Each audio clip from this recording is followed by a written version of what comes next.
passer maintenant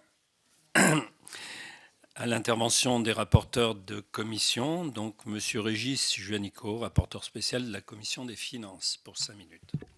Merci, Monsieur les Présidents, Messieurs les Ministres, mes chers collègues.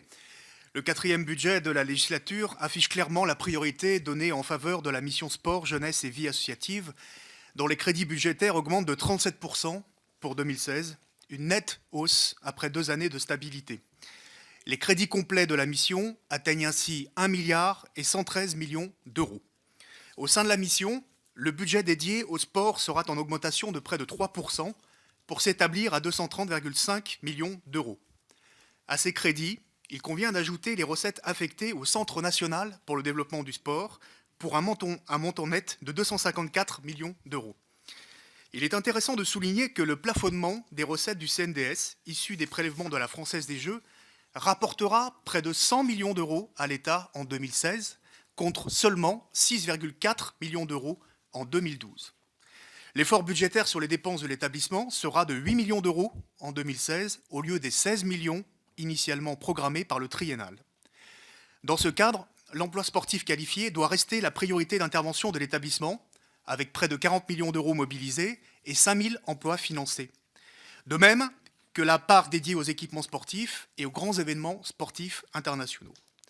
Il me semble logique que l'essentiel de l'effort d'économie porte sur la part territoriale, dédiée au financement du mouvement sportif décentralisé, notamment dans le cadre de la réforme territoriale.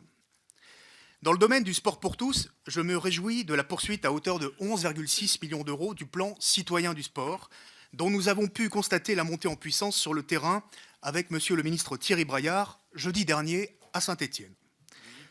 Je note avec satisfaction que les subventions aux fédérations sportives ainsi que le nombre des conseillers techniques sportifs mis à leur disposition seront préservés en 2016 afin de soutenir nos sportifs de haut niveau dans la perspective de l'organisation des Jeux olympiques et paralympiques de Rio.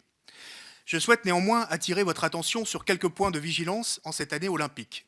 Concernant le financement de l'INSEP, qui devra subir en 2016 un prélèvement exceptionnel de 2,2 millions d'euros, alors même que l'établissement a mis en œuvre sur ses fonds propres et pour les 5 prochaines années un plan pluriannuel d'investissement significatif. De même, il me paraît indispensable de préserver de toute mesure de régulation budgétaire les crédits destinés aux fédérations sportives ainsi qu'à l'Agence française de lutte contre le dopage. Ce sera l'objet d'un amendement que je soumettrai à votre vote à l'issue de notre discussion. Au-delà du soutien financier apporté par le programme sport, j'ai souhaité porter une attention toute particulière cette année sur l'organisation en France des grands événements sportifs internationaux. La France a organisé et organisera près d'une 50aine de compétitions sportives de référence dans une grande diversité de disciplines entre 2012 et 2019, ce qui constitue un formidable point d'appui pour mettre en valeur notre savoir-faire dans le cadre de la candidature de Paris aux Jeux olympiques et paralympiques de 2024, ainsi qu'une formidable opportunité de mobiliser et de fédérer notre pays et sa jeunesse pour la prochaine décennie. Le monde associatif et ses 16 millions de bénévoles constitueront un atout indéniable pour susciter l'adhésion populaire et un point fort de notre candidature. J'ai d'ailleurs proposé la création à l'Assemblée nationale d'un groupe d'études sur le sujet. Le volontarisme politique en faveur des grands événements sportifs se traduit sur un plan financier à travers le soutien de l'État via l'intervention du CNDS, qu'il s'agit de rendre plus visible. Il se traduit également à travers un soutien fiscal à la suite du vote de l'article 51 du PLFR pour 2014. Sur ce sujet, nous avons été nombreux à être favorables à cette mesure, mais aussi à regretter une liste symboliquement trop restrictive vis-à-vis de certaines disciplines, notamment les championnats européens de badminton en 2016 et les championnats européens de handball féminin en 2019. Messieurs les ministres, seriez-vous prêts à revoir la liste des grands événements sportifs internationaux éligibles dans un sens plus favorable à l'occasion de ce décret? Les grands événements sportifs internationaux doivent également être l'occasion d'associer systématiquement le sport scolaire, de promouvoir le sport santé ou encore de renforcer la pratique sportive pour tous. Derrière chaque club, il doit y avoir un équipement disponible, des éducateurs sportifs pour une véritable dynamique de développement du sport et un héritage pérenne sur l'ensemble du territoire. Or, aujourd'hui, le risque est de perdre de nouveaux licenciés inscrits à la suite d'un grand événement sportif international par manque d'infrastructures, d'emplois sportifs qualifiés et de capacité d'accueil des clubs. Messieurs les ministres, je vous propose de prolonger au-delà de 2017 le prélèvement exceptionnel de l'Euro 2016 afin d'abonder au sein du CNDS les ressources financières dédiées au renforcement de la pratique sportive pour tous dans le cadre des grands événements sportifs internationaux. Seriez-vous favorable à une telle mesure ? Concernant le second versant de la mission, les crédits du programme jeunesse et vie associative progressent à périmètre constant de près de 70% pour s'établir à 391 millions d'euros en 2016. L'augmentation constatée résulte du doublement des crédits en faveur du service civique, avec un objectif de 110 000 jeunes volontaires en 2016 contre 70 000 en 2015. Pour permettre cette montée en charge, près de 300 millions d'euros sont ouverts sur ce programme. Je me félicite de l'ampleur de la mobilisation des ministères et du secteur associatif qui représente à lui seul 87% des services civiques, mais j'appelle les collectivités territoriales à en faire davantage.